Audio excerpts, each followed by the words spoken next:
कि संविधान को कमजोर करने की पूरी कोशिश भाजपा वालों ने की। जोर से बोलो, कौन है वोट चोर? नाम लो उनका। मोदी जी पूछते हैं कि यहां से पलायन करके क्यों जाना पड़ रहा है आपके बेटों को, आपके पतियों को? समझते हैं कि आपका संघर्ष क्या है? नहीं समझते हैं।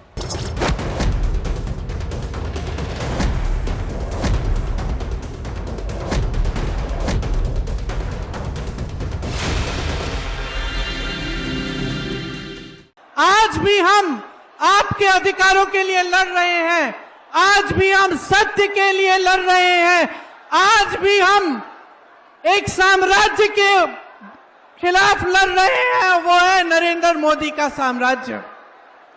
आज हमारे प्रधानमंत्री जी उसी तरह से इस देश को चला रहे हैं, जनता को दबाते हैं, के बीच फूट फैलाने का काम उनकी पार्टी करती है। आप आवाज उठाते हैं, आप पर प्रशासन और पुलिस का जोर लगवाया जाता है। आज भी वही आपके अधिकार खतरे में हैं जिनके लिए महात्मा गांधी जी लड़े।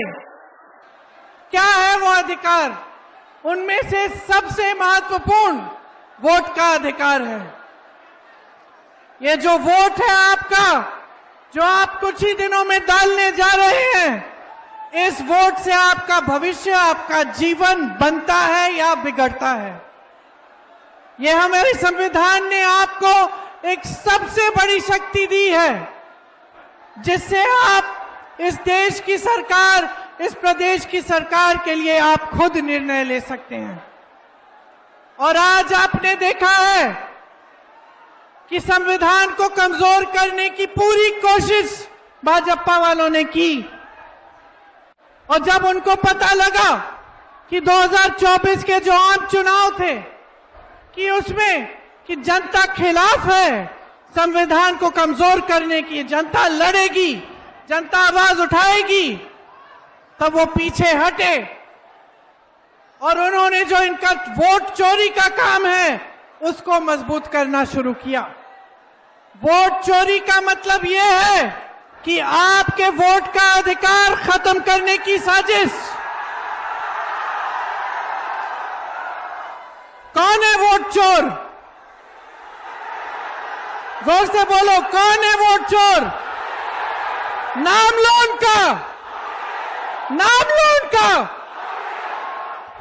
उनके साथ 3 और लोग हैं। सबसे पहला ज्ञानेश कुमार, बोलो मेरे साथ, ज्ञानेश कुमार।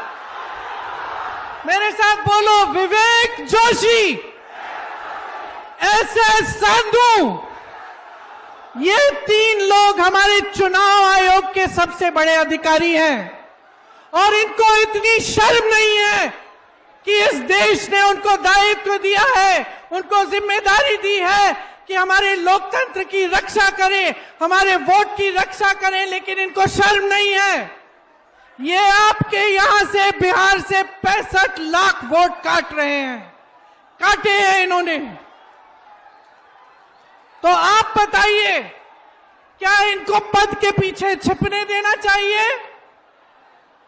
क्या इनको अपने पद के पीछे छिपना देना चाहिए? हाँ कि ना? नहीं। बोलो, नहीं छिपना है। क्या कुछ महीने बाद ये रिटायर होके चैन की जिंदगी जी सके? ये अच्छी बात है? क्या ये देश इनको भूलेगा? क्या आप इनको याद रखेंगे कि नहीं? जिन्होंने लोकतंत्र के साथ, संविधान के साथ, इस देश की मिट्टी के साथ विश्वासघात किया है, उनको आप भूलेंगे कि याद रखेंगे? याद रखिए इनको, इनके नाम याद कर लीजिए। जैसे एग्जाम के लिए आप मुद्दे याद करते हैं, उसी तरह से ये 3 नाम, और चौथे हमारे प्रधानमंत्री नरेंद्र मोदी जी, 5वें उनके गृह मंत्री अमित शाह जी, आप याद रखिए,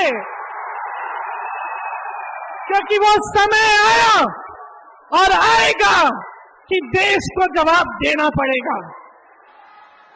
और वो समय आएगा जब आप अपने अधिकारों की लड़ाई को मजबूत बनाएंगे, अपने बिहार को मजबूत बनाएंगे। और जो आपके साथ विश्वासघात हो रहा है उसका जवाब आप मांगेंगे। बता रही हो तुम, बिल्कुल समझ रही हूं मैं, तो अपनी परिस्थिति को अच्छी तरह से समझो।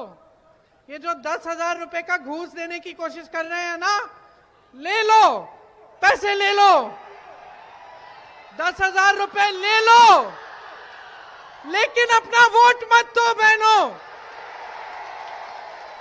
वोट मत दो। 10,000 रुपए जो मिल रहे हैं उसका कुछ अच्छा कर लो, बच्चों के लिए कुछ खरीद लो, बचत कर लो, जो भी है, लेकिन अपना वोट मत दो इन्हें। देखिए बहुत विवेक है आप में, बहुत समझदार है आप, सब समझती हैं।